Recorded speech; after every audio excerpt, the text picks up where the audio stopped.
Welcome to another episode, and today's episode is all about the power of questions, and in fact being more specific with you, the power of 6 questions. I love a good question. In fact, many of you who will have met me, many of you who I've coached, you will know that my most sincere piece of advice to everyone who works in recruitment is the simplicity of the fact that the answer is always a question. Because when you ask a question, you discover more things. When you ask a question, you help somebody else to talk. So if I'm coaching somebody, my coaching isn't, now what I recommend that you do is this. My coaching is my questions. When I'm selling, I know that I am on a journey of selling when the other person is talking. And I know that 80% of my success in being able to sell to them is my ability to be able to pay attention to what they're saying, my ability to listen attentively, and to be able to ask questions that helps to be able to pull more from the other person.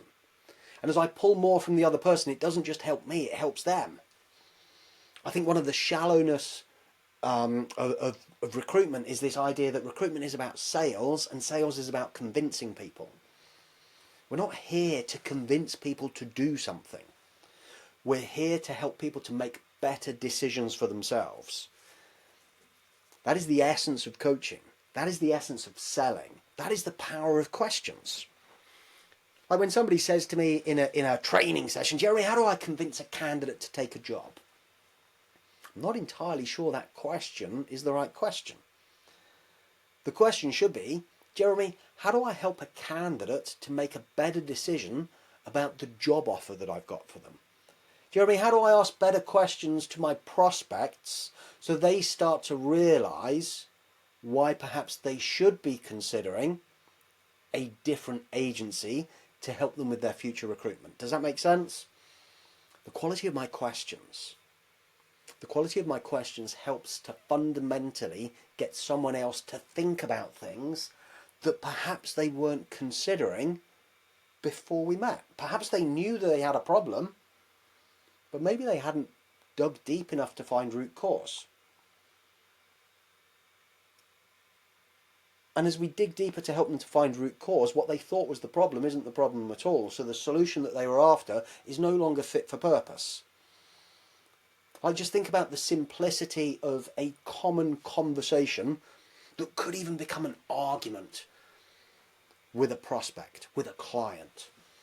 And I think it's in danger of becoming an argument because I see so many angsty recruiters taking to LinkedIn to vent in a passive-aggressive way about how their clients currently talk to them and how their clients seem to have unrealistic expectations of them. On a subject as simple as rebates. And it gets really emotive. So many recruiters talking about how they don't feel as though they can be responsible for the quality of a hire once they've been there for like 8 weeks. And I get their point in terms of how much they actually own of that. But their vitriol comes from these clients who say, I want an extended rebate period. I want a longer guarantee.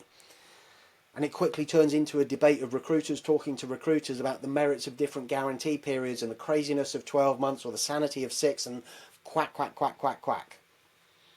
What it all boils down to is a recruiter encountering a client. And that client saying, we would like an extended rebate because we need more surety that the people are going to stay.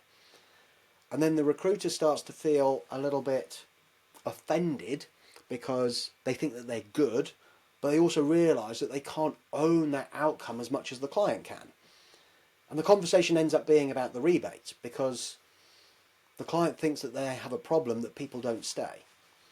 Now, if the recruiter dug a little bit deeper, they would discover that the fact that people don't stay or the agency candidates aren't as sticky as the client would like them to be,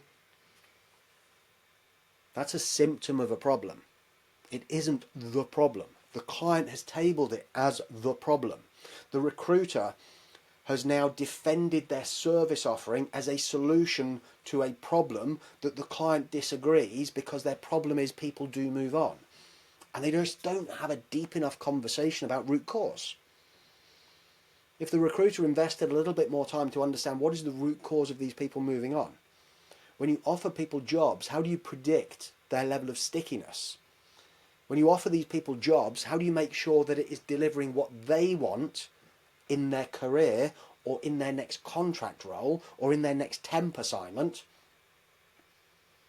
And how do you know with more certainty that they will or they won't stay? And I'm sure many of these clients will have belief systems that suggest, well, you never really know until you get them in.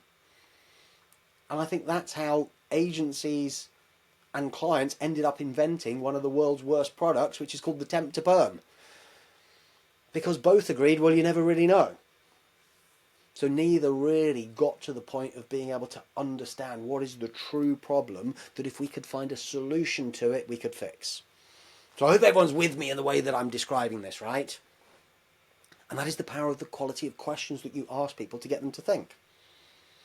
And there are 6 power questions that I would want everyone in recruitment to remember, and to be able to use them in the context of the conversations that they're having with candidates, with clients, with customers, with prospects, with colleagues, with their manager, with their subordinates, with family, with their kids, because they're so powerful.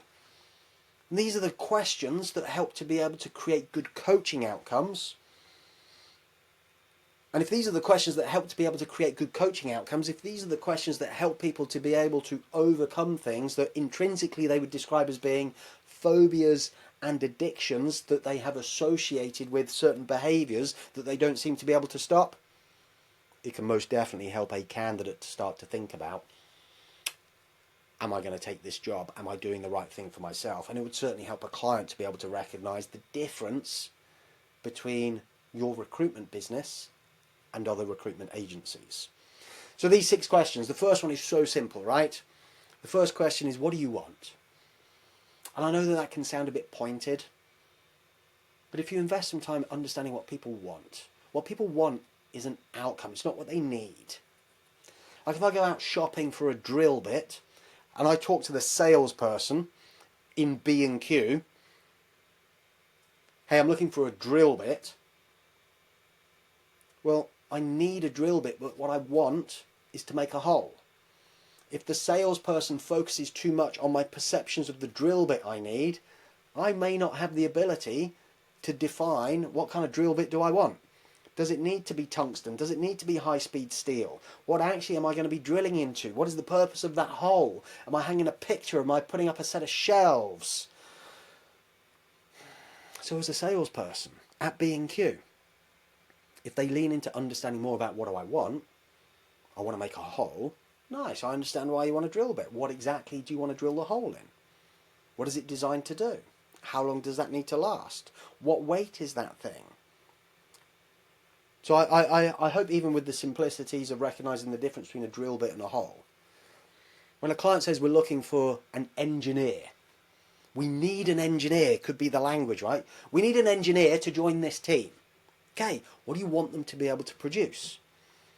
Right, it's not what do you want, 3 years experience. That's like we need high-speed steel. And when you talk to them about and what professional qualifications do they need to have, well, it would be great if they had a degree in computer science. Well, that's now a tungsten carbide tip. Again, it's a need. What they really want. What do you want this person to be able to produce? What kind of outcomes do you need them to be able to create? What do you expect to see in the first 3 months? What do you want to see in the subsequent 6 months?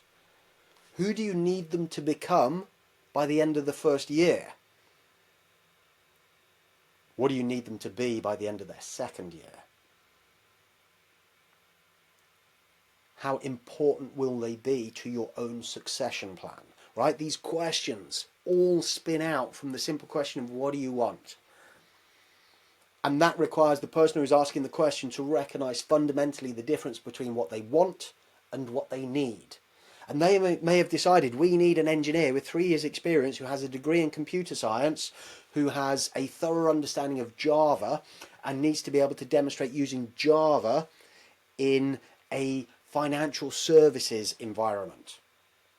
And they create this need list that must have been cooked up by them thinking about what do we really want. And if the recruiter focuses too much on the needs and not enough on the wants, they're going to struggle to be able to help the client to be able to find what they want, because they're too busy paying attention to a need list that may not actually be what they need. It is their perception of need based upon experience. And this is why, quite rightly, certain corners of the recruitment industry are getting more interested in something called skills-based hiring.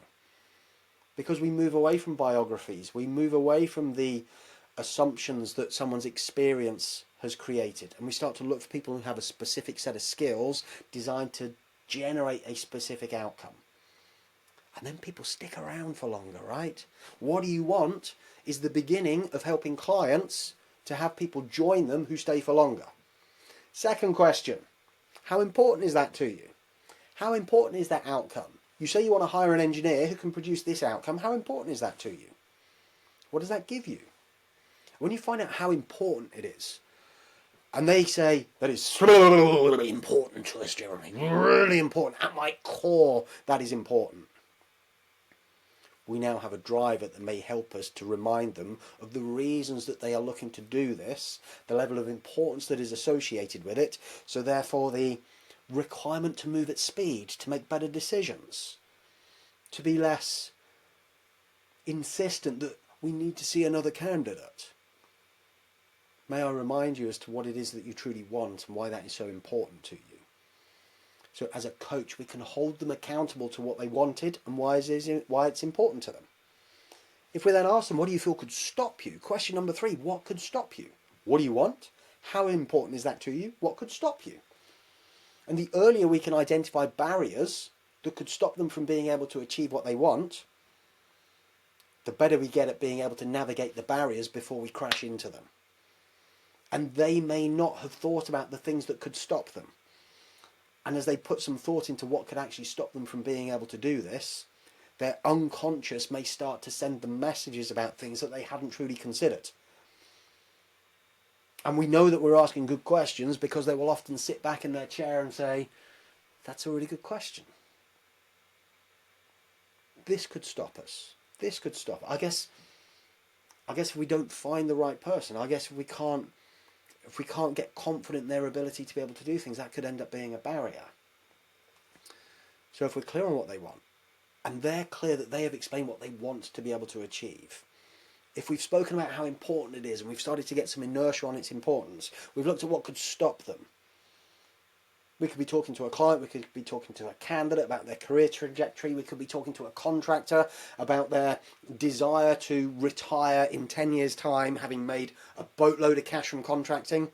But we're really starting to help this person to feel like we're there to support them. Question number 4. What's going to happen if you don't achieve it? i.e., what would happen if you failed? If it doesn't happen, what's going to be the impact of that?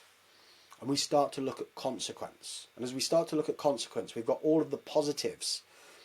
And then we're looking at all of the issues that could arise if they fail to be able to achieve what they wanted to be able to achieve. Whether that is engaging and finding the right person, whether that is developing their career to be able to get to that next level, or it is simply being able to achieve that outcome and the impact that it may have on their own ability to do their job or how they are perceived by others in their organisation. Question number 5. I think is my favourite. Probably the most consistently asked question that I had with clients and candidates. How will you know? So if I spoke to a client who was giving me a job and we were starting to agree a process that was going to involve with me going out to get some candidates that I would showcase to them using profiles. And I asked them, when I show you profiles, how will you know that they're able to do the job? How will you know that they're going to be worth interviewing? When I spoke to candidates, When you look at a job description, how will you know if it's right? When you go for an interview and you meet that manager, how will you know that they're the right manager for you? How will you know reveals so much as to what's going on inside their head. And when both parties describe to you, this is how I will know, when the candidate says, I will know if it's right if this happens, and the client says, I will know if they're right if this happens, and we can help to be able to facilitate a more meaningful conversation about those subjects, we're far more likely to find we have a client and a candidate who act with more certainty. How will you know has made hundreds of thousands of pounds for me. It could do exactly the same for you. And then lastly, who else will this affect? And as we talk to people about who else this will affect, we could be talking to a candidate about other people in their own ecosystem. We could be talking to a client about other people in a department. We could be talking to a client about themselves. We could be talking to a client about their own customers. The better we get at being able to ask good quality, meaningful questions, the more we can help people to become more committed to themselves. Like there's this concept in recruitment that I'm starting to find quite tiring, and it's this concept of closing. Is the candidate closed? Is the client closed? Closed on what? Because fundamentally they need to be closed on why they are doing this for themselves. And if we're off trying to get them closed on why they're doing it for us, or we're trying to get them closed on that next step, and we fundamentally don't know why are they doing it for themselves, why are they choosing to do this, we're going to miss opportunities to help our customers to make better decisions for themselves. The quality of our questions is a force for good. We are here to help people. And as we help to be able to facilitate better quality decisions with better quality questions to help them to get totally aligned with, this is why I'm doing it for me. I'm not doing it for Jeremy. I'm doing it for me. This is why I'm choosing to go for this interview for me. This is why I'm choosing to hire another engineer into this department for me. We're emotional creatures, people. We tend to make our decisions based upon emotions to then back it up with facts. I can clearly remember asking clients, hey look, when you meet people, how do you know if they're right? And I could tell they hadn't really thought about this before. And because they hadn't thought about it before, they kind of fumbled their way through interviews. And because they'd fumbled their way through interviews, they'd had a legacy of hesitating or delaying things or deferring decisions and then taking a punt on people who may not have worked out. So as I helped them to get better at being able to know, this is how I'll know if they can do it, they could act with more certainty. And as they acted with more certainty, candidates could feel it too. So there is power in these questions, people. So let me just summarise these back to you. Question 1, what do you want? Question 2, how important is that to you? Question 3, what could stop you from achieving it? Question 4, what would happen if you didn't? Question 5, how will you know? And question 6, who else will this affect? So many of the questions that you then follow up with are now given to you by the quality and depth and clarity of answers that people give you to those 6. And the more practice that you get of asking those 6 questions and paying attention in the context of the person that you are talking to, the more you'll start to be able to calibrate. How are they thinking about this journey? What are the things that matter to them? What are their values? What are the things that they hold in high regard? How does their moral compass work? And ultimately, how do they make decisions? We're here to help people to make better decisions.